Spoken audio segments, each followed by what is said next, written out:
Listen, I'm not going to tell you the world ends in 2026. I'm going to tell you something more useful. The global food system operates on a margin of error that's been shrinking for 2 decades, and we're approaching the point where normal disruptions cause abnormal consequences. Right now, the world produces about 9% more food than it consumes in a good year. That sounds comfortable until you realize that buffer has to absorb droughts in India, flooding in the Midwest, fuel cost spikes, fertilizer supply shocks, and whatever disease is currently working through pig populations in Asia. When 3 of those things happen in the same 18 months, that 9% evaporates and prices don't go up 9%. They double. We've already seen this pattern in 2008 and 2011. The difference now is that the recovery time between shocks keeps getting shorter, and the underlying systems keeping food cheap and abundant are being held together with increasingly expensive duct tape. You don't need a crystal ball. You need to look at topsoil loss rates in the breadbasket regions, the age of the average farmer, the diesel dependency of every single calorie that arrives at your supermarket, and the geopolitical fragility of fertilizer production. None of this is secret, it's just boring, so nobody pays attention until their grocery bill goes up 40% in a year and they're wondering what happened. What I'm going to show you isn't a bunker mentality. It's a simple system that lets you lock in today's prices for tomorrow's uncertainty. And it starts with one purchase that works like a time machine for your grocery budget. The single most important thing you can buy right now is a pressure canner. Not a stockpile of freeze-dried meals, not a pantry full of canned goods, a pressure canner. And here's why this matters more than anything else on any prepper list you've ever seen. A pressure canner doesn't buy you food, it buys you time, real time. The kind measured in years, not weeks. Because here's what nobody tells you about food storage. Most of what you can buy prepackaged is either expensive per calorie, limited in variety, or has a shelf life that's shorter than you think. A pressure canner gives you the ability to take affordable food, available right now, and preserve it exactly the way you want to eat it, in shelf-stable form for 3 to 5 years, without refrigeration, without electricity, without anything except the jar and the lid. Let me be specific. A pressure canner allows you to safely preserve low-acid foods, meat, beans, vegetables, soups, stews, complete meals, at temperatures high enough to kill botulism spores. That's the critical thing. Water bath canning can't do this. It only gets to 212 degrees Fahrenheit. Botulism spores survive that easily. A pressure canner gets to 240 degrees at 15 pounds of pressure. And at that temperature, you've created shelf-stable food that's microbiologically safe for years. You can take a 50-pound bag of pinto beans, cook them however you like, pack them into quart jars, and process them for 90 minutes. You've just turned $20 of dried beans into roughly 80 to 90 jars of ready-to-eat beans that require nothing but opening. No soaking, no 8-hour cook time, no fuel cost every time you want beans. Now scale that thinking. You can pressure can chili, chicken soup, beef stew, pasta sauce with meat, pulled pork, meatballs and gravy, entire casseroles. You're not storing ingredients and hoping you'll have the time and energy to cook from scratch during a crisis. You're storing finished food that tastes like you just made it. And here's the part that shifts the entire equation. You're doing this while food is still affordable and available.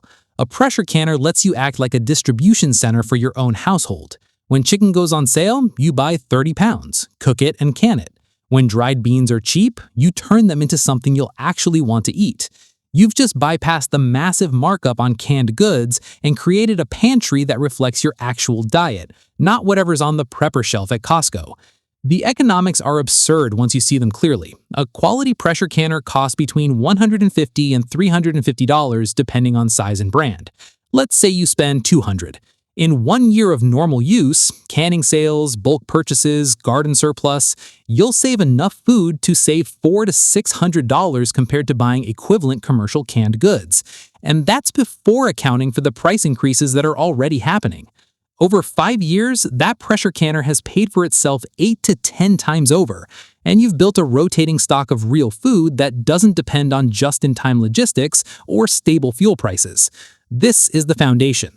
Everything else builds on this, because without the ability to preserve food long-term in a form you'll actually eat, you're either spending a fortune on freeze-dried kits or fooling yourself about how long you'll tolerate plain rice and beans. But here's the thing most people get wrong. A pressure canner only works if you've got the right foundation underneath it, and that foundation needs to outlast anything you'll find at the grocery store. Right now, while prices are still somewhat predictable, you need to be buying staple foods in bulk and repackaging them in a way that makes commercial packaging look like a short-term gamble. This is where Mylar bags, oxygen absorbers, and food-grade buckets stop being prepper aesthetics and start being the smartest financial move you'll make this year. These three things together create an environment where dried staples, rice, beans, pasta, oats, wheat berries, sugar, last 20 to 30 years without meaningful degradation.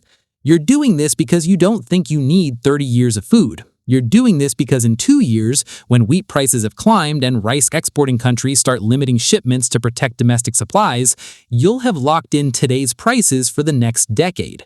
Here's the method. Food-grade buckets with Gamma Seal lids, Mylar bags sized to fit inside, and oxygen absorbers rated for the volume you're sealing. Fill the Mylar bag with your dried food, toss in the oxygen absorber, seal the top with a basic close iron, close the bucket. The Mylar blocks light and moisture, the oxygen absorber removes what bacteria and insects need to survive, the bucket keeps rodents out. You've just created storage that exceeds commercial packaging at 1/10 of the cost. And you can do this in an apartment with zero special skills. A 50-pound bag of rice that costs $20 today gets repackaged into buckets and becomes 100 meals you've locked in at today's price. That's the entire game, buying time by buying forward.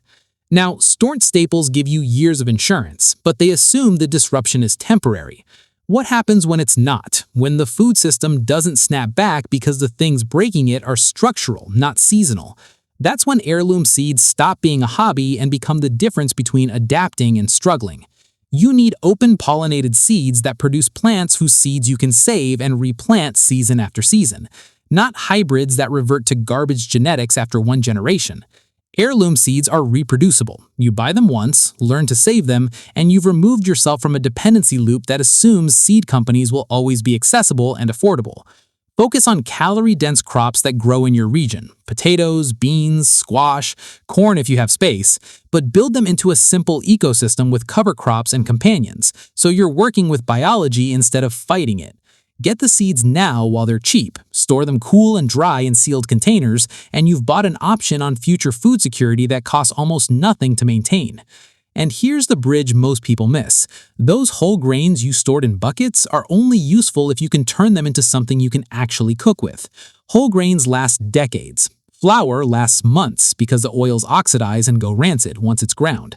If you're storing wheat berries or rice, you need a manual grain mill, a hand-crank device that clamps to a table and grinds whole grains into fresh flour. It costs between $100 and $300, and it completely changes the math. Fresh milled flour tastes better, keeps more nutrients, and doesn't carry the rancidity risk of store-bought flour that's been sitting in warehouses for months. More importantly, whole grains are cheaper per pound than flour right now, so you're saving money immediately while storing something that lasts 20 times longer.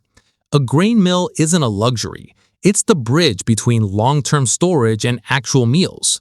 But none of this matters if you can't access clean water. And here's the part people don't want to think about. Food shortages don't happen alone. They happen alongside infrastructure stress and deferred maintenance, which means your municipal water system starts having contamination events or pressure drops. You need a gravity-fed ceramic filter system, the kind used in disaster relief, that processes thousands of gallons without electricity or proprietary replacement parts. Fill the top. Gravity pulls water through ceramic filters into the bottom chamber, and you've got clean drinking water with zero energy input. Humans survive weeks without food. Without water, you've got 3 days. This isn't about food shortages, it's about the conditions that travel with them. You also need to cover the nutritional gaps most storage lists completely ignore. Cooking oils high in saturated fats, coconut oil, ghee, last years instead of months, and provide the calorie density and fat-soluble vitamin absorption your body requires. Bulk salt doesn't go bad, costs almost nothing right now, and becomes expensive fast in disrupted economies because it's critical to food processing and heavy to transport. And even with perfect calories, a long-term crisis diet creates micronutrient deficiencies that lead to scurvy, beriberi, and pellagra. A year's supply of basic multivitamins and targeted supplements, vitamin C, D, B complex, costs less than a week's groceries and prevents these hidden health consequences. Store fats, salt, and vitamins properly now, and you've handled gaps that cripple people 6 months into a disruption.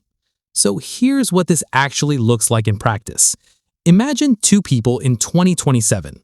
Same city, same income, same life.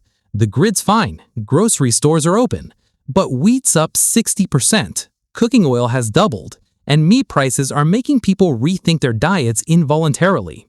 Canned goods are experiencing rolling shortages because manufacturers are prioritizing higher margin products.